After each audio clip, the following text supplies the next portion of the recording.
अस्सलामु अलैकुम वरहमतुल्लाहि वबरकातुहू। मैं अभी आज फिर कुछ हीरा ग्रुप ऑफ कंपनीज़ के ताल्लुक़ से कई अहम मुद्दे जो मैं आप लोगों के सामने रखना चाह रहा हूँ।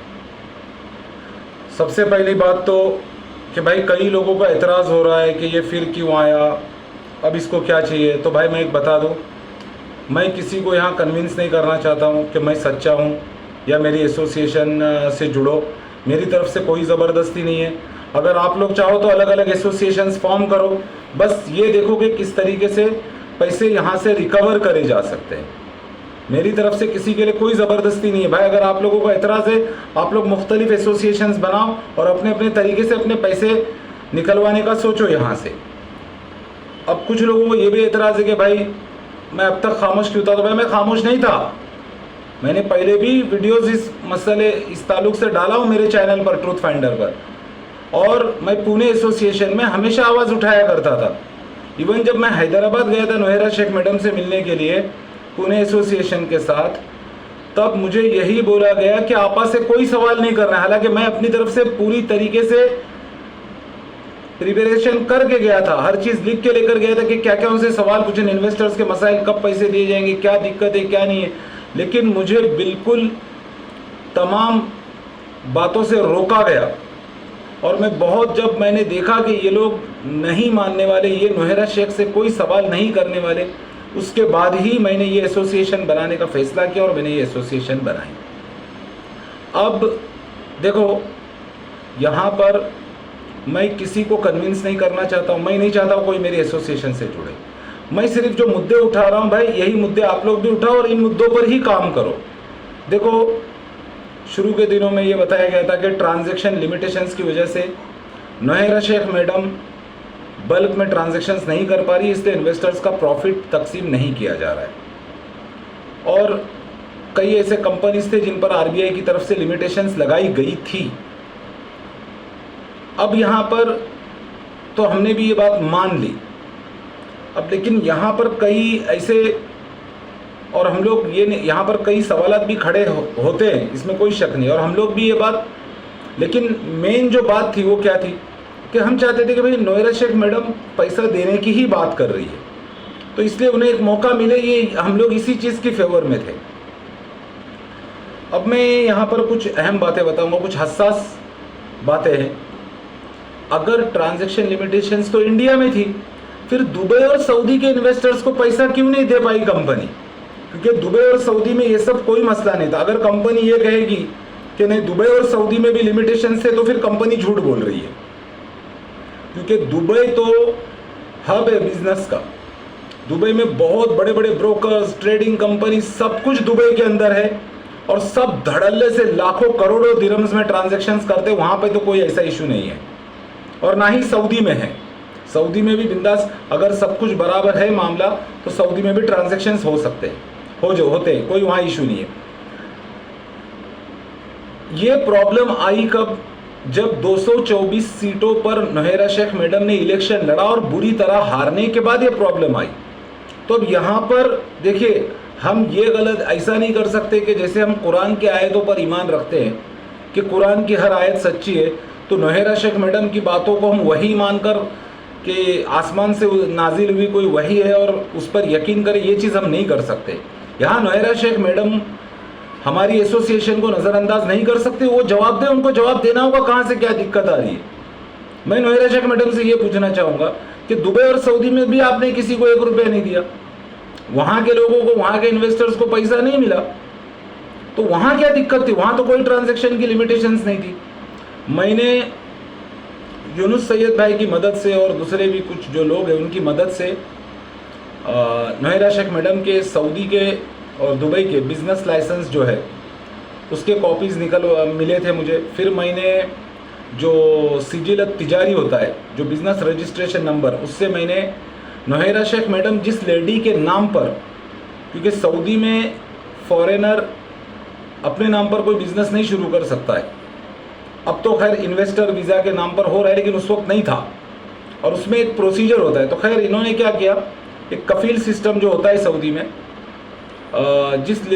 वहाँ की कोई लेडी है आसिया बिनते मोहम्मद सुलेमान बिन मोहम्मद इब्राहिम, इसके नाम पर इन्होंने वहाँ पर हीरा का ऑफिस, हीरा की कंपनी वगैरह रजिस्टर करी थी। तो मैंने पहले मेरी बात उसके किसी मैनेजर से या किसी सऊदी आदमी से हुई थी, तो वो उसको भी कुछ नहीं पता। फिर मैंने एक लेडी से बात करी, मैंने कहा तुम आसिया बिनते मोहम्मद सुलेमान बिन मोहम्मद इब्राहिम हो। तो वो मुझे ये इस बात को काफ़ी वक्त हुआ, काफ़ी टाइम हुआ इस बात को।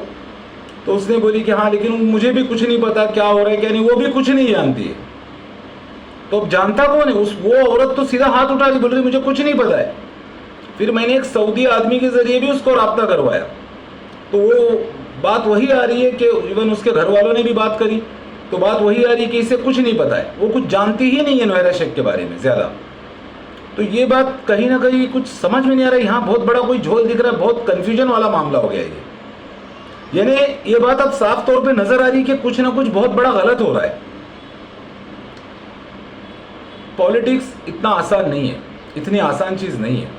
224 सीट्स पर इलेक्शन लड़ना कोई लाख, 2 लाख, 10 लाख, 20 लाख, करोड़, 2 करोड़ की बात नहीं है। अगर ये इतना आसान होता तो हिंदुस्तान में कई बड़े बड़े उद्योगपति और अरबपति, खरबपति लोग बैठे, हर घर से एक एमएलए निकलता, हर घर से कोई इलेक्शन के लिए लोग खड़े होते। तो भाई यहाँ पर इन्वेस्टर्स को ये समझना होगा कि हो ना हो हमारे पैसे का मिसयूज हुआ है, इस बात का बहुत कवी अंदेशा है। अब लोग ये भी बोल रहे हैं कि मैं नोहेरा शेख की स्कीम को पॉन्जी नहीं मानता। देखिए इसके पीछे बहुत लंबी बहस है। अगर मैं उन चीज़ों पर कि मैं उनके स्कीम को पॉन्जी क्यों नहीं मानता हूँ, मैं उनके बिजनेस को जेन्युइन क्यों मानता हूँ, अगर इस बात की मैं तफसील में जाऊँगा तो ये वीडियो 2 घंटा भी ख़त्म नहीं हो पाएगा। तो इतनी बातें अभी मैं समझा नहीं सकता हूँ, लेकिन हाँ मैं आज भी यही मानता हूँ कि ये लेडी बिजनेस करती थी, इसका बिजनेस था ज़मीनी सतह पर। अब वो ट्रेड उन इश्यूज़ में वो कैसे करते थे क्या, वो उसमें मैं नहीं जाना चाहता हूँ। जिसको जो मानना है वो माने, मगर मैं यही मानता हूँ कि नोहेरा शेख का बिजनेस जेन्युइन था। हाँ मैं ये ज़रूर, इस बात का ज़रूर अंदेशा है कि नोहेरा शेख मैडम ने पैसे को इलेक्शन में उड़ाया, इस बात का बहुत कभी अंदेशा है। और इसी बात की मैं जांच करना चाहता हूँ, और मैंने यही बात पुणे एसोसिएशन के सामने रखी थी कि भाई हमें जांच करना होगा, हमें तहकीकात करनी होगी।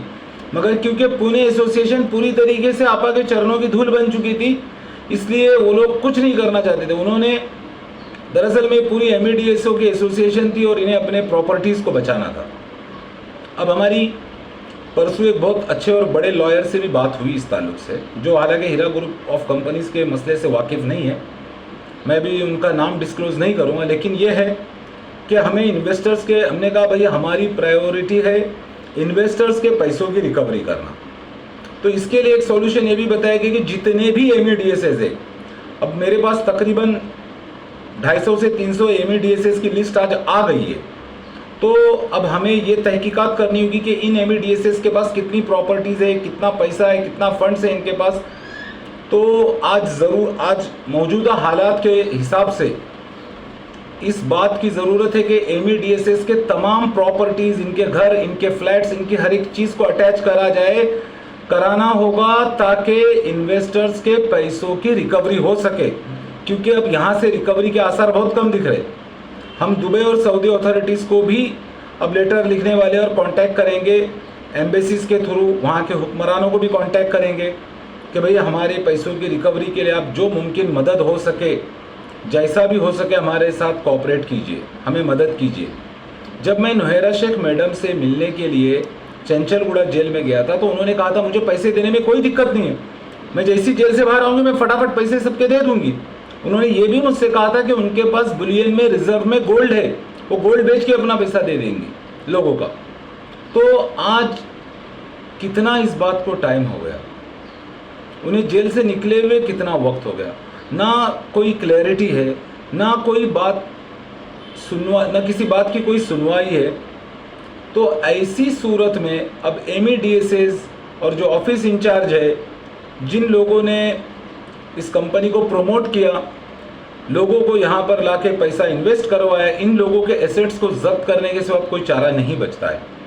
मैं अपने इस वीडियो में डॉक्टर वसीउल्लाह अब्बास, फजीलत शेख वसीउल्लाह अब्बास जो कि मुफ्ती है, इनके पास इनका जो एक स्टूडेंट शेख फसीउद्दीन जो कि सिकंदराबाद जमीयत अहले हदीस के प्रेसिडेंट है, और जैद पटेल को शेख फसीउद्दीन ने नौहेरा शेख से मिलवाया था और नौहेरा शेख ने उन्हें 20 लाख रुपए का डोनेशन दिया था। तो मैं शेख वसीउल्लाह अब्बास से भी कहना चाहूँगा कि शेख, आज लोग बहुत परेशान हैं, बहुत तकलीफ़ में, और आपको और तमाम अहले हदीस उलमाओं को जो नौहेरा शेख मैडम से चंदा लिया करते थे या इनके प्रोग्रामों में आते थे या इनकी हिमायत करते थे, आज आप लोगों का दखल देना यहाँ बहुत ज़रूरी है। आज आप लोगों को बात करना बहुत ज़रूरी है, क्योंकि यहाँ कौम मिल्लत का पैसा बर्बादी की तरफ जा चुका है, लोग बर्बादी की तरफ जा चुके, लोग तबाह बर्बाद हो चुके। इस मसले को 6 साल होने आ गया। अगर ऐसे ही ये मसला चलता रहेगा, न जाने कितने सालों साल गुजर जाएंगे और ये जो मैटर है एक ठंडे बक्से में चला जाएगा, फिर लोग अपने पैसों को भूल जाएंगे। कहीं ऐसा तो नहीं हो रहा है भाई? आप लोग मुझे क्रिटिसाइज करने के बजाय, मेरी एसोसिएशन को क्रिटिसाइज करने के बजाय अपने पैसों की रिकवरी का सोचो। इस बात का बहुत बड़ा इम्कान है कि ये पैसा नौहेरा शेख मैडम ने इलेक्शन में उड़ा दिया। भाई 224 सीट्स पर उन्होंने इलेक्शन लड़ा, ये कोई ना भूले। और इन्हीं सब चीज़ों का हमने उनको 2 बार नोटिस भेजा, लेकिन उन्होंने कोई जवाब नहीं दिया। हम तीसरा नोटिस भी भेजने वाले हैं उनको। और नौहेरा शेख मैडम, हम आपसे अदबन गुजारिश करते हैं कि आपका इस तरह खामोश बैठना और इस तरह इग्नोर करना, ये यानी किसी सूरत में काबिल कबूल नहीं है। जो लोग बेचारे एसएफआई में गए क्लेम करने के लिए, ये भी कई हद काफ़ी आपके ऊपर भरोसा करके ही बैठे थे। जब बहुत मजबूर हुए तब ये लोग एसएफआई में गए, बहुत मजबूर होने के बाद ये लोग एसएफआई में गए। अब ऐसे, और उस वक्त भी ये कोशिश की गई कि एसएफआई के जो क्लेम्स है वो भी कम से कम हो सके, और कहीं ना कहीं एमईडीएसएस दलाल ये इसमें कामयाब हुए। देखिए, आपका जो भी इख्तिलाफ होगा असदुद्दीन ओवैसी से, मगर हमें एक बात पता है, असदुद्दीन ओवैसी कितनी भी साजिश करे, एमआईएम कितनी भी साजिश करे, मगर एमआईएम या असदुद्दीन ओवैसी आपके अकाउंट्स को कंट्रोल नहीं कर सकते, आपको पैसे ट्रांसफ़र करने से नहीं रोक सकते, आरबीआई को कंट्रोल नहीं कर सकते, सेबी को कंट्रोल नहीं कर सकते। ये बात बिल्कुल किसी सूरत में समझ में आने वाली नहीं है। नौहेरा शेख मैडम, हम आपसे अदबन गुजारिश करते हैं, आप हमारी एसोसिएशन के साथ, ये एसोसिएशन महाराष्ट्र गवर्नमेंट के अंडर रजिस्टर्ड है, इसके साथ आप ताउन करें। इसमें आपके इन्वेस्टर्स हमसे जुड़े हुए हैं और वो जवाब चाहते हैं कि कंपनी, अगर मैं ये बात फिर बोल रहा हूँ, अगर हमें लगा कि कंपनी हक पर है और कंपनी को वाकई में कोई दिक्कत है, जो दिक्कत है कंपनी में लिखित में दे दे, हम कंपनी का साथ देने के लिए तैयार है। लेकिन आपकी खामोशी इस मसले को मजीद ख़राब कर देगी। हम नहीं चाहते। देखिए, हमारे पास पूरा प्लान ऑफ एक्शन मौजूद है, हमें पता है हमें क्या करना है और किस तरीके से। हम तो देखिए भाई, मैं तो यहाँ एक बात बोल रहा हूँ, खुला चैलेंज कर रहा हूँ कि हम तो अपने पैसों की रिकवरी करके रहेंगे। हमें उनसे कोई एक्स्ट्रा पैसा नहीं चाहिए भाई। मैं अपना पैसा जैसे निकाल चुका हूँ, मैं चाहता हूँ कि मेरी एसोसिएशन के जितने भी मेंबरान हैं उनका भी पैसा उन्हें मिले। भाई, लोग तबाह व बर्बाद हो चुके हैं, लोग दर बदर भीख मांगने को मजबूर हो चुके हैं, लोगों के पास आज खाने को पैसे नहीं, लोगों की इतनी हालात ख़राब है। और कुछ ग्रुपों के सपोर्टर इन सब चीज़ों को छोड़कर मेरे पीछे, मेरी एसोसिएशन के पीछे लग रहे हैं। अपने पैसों की फिक्र करो, आज यहाँ से अपने पैसे को निकालने की सोचो। मैं नौहेरा शेख मैडम आपसे ये अपील करता हूँ, आपसे ये रिक्वेस्ट करता हूँ कि आप हमारी एसोसिएशन के साथ ताउन करें, हमें लिखित में जवाब दें। और मैं तमाम उन अहले हदीस उलमाओं से, चाहे शेख महराज रब्बानी हो या और भी दूसरे जितने भी जो उलमा थे जिन्होंने नौहेरा शेख मैडम की तायीद करी, जर्जीस अंसारी हो गए या जलालुद्दीन कासमी हो गए, और भी जितने भी अहले हदीस उलमा हैं, मैं आप लोगों से भी ये कहता हूँ, आप लोगों से ये अपील करता हूँ कि इस जुल्म के खिलाफ आप लोग आवाज़ उठाइए। देखिए कहाँ क्या मसला है। हो सकता है कि नौहेरा शेख मैडम ने आपको चंदे में काफ़ी बड़ी बड़ी रकम दी होगी, काफ़ी बड़े बड़े अमाउंट दिए होंगे, लेकिन आज यहाँ पर मुसलमान तबाह बर्बाद हो चुका है। अगर यहाँ से पैसों की रिकवरी नहीं हुई और ये मामला इसी सालों साल लटकता गया तो मुसलमान बम्बई के, महाराष्ट्र के, हैदराबाद के तबाह बर्बाद हो जाएंगे। मुसलमानों का, क्योंकि 1000 2000 नहीं, 1,72,000 मुसलमानों का पैसा लगा हुआ है कंपनी में, और जिन लोगों को पैसा मिला है वो 1% लोग भी नहीं है। बहुत कम लोगों को पैसा मिला है, और जिन लोगों को मिला, जो बहुत करीबी लोग थे या जो रसूखदार लोग थे, उनको तो मिल गया, वरना बाकी जो ट्रांजैक्शंस कंपनी ने करी है, अगर किसी का 10 लाख लगा है तो उसे 10,000 मिला है, 15,000 मिला है, इस तरह मिला है। लोगों का पूरा सरमाया इस कंपनी में फंसा हुआ है। मैं नोहेरा शेख मैडम आपसे ये अपील करता हूँ, आपसे रिक्वेस्ट करता हूँ कि आप हमारी एसोसिएशन के साथ ताउन करें और हमारे भेजे हुए खतूत के हमें तफसील में आप जवाब दें।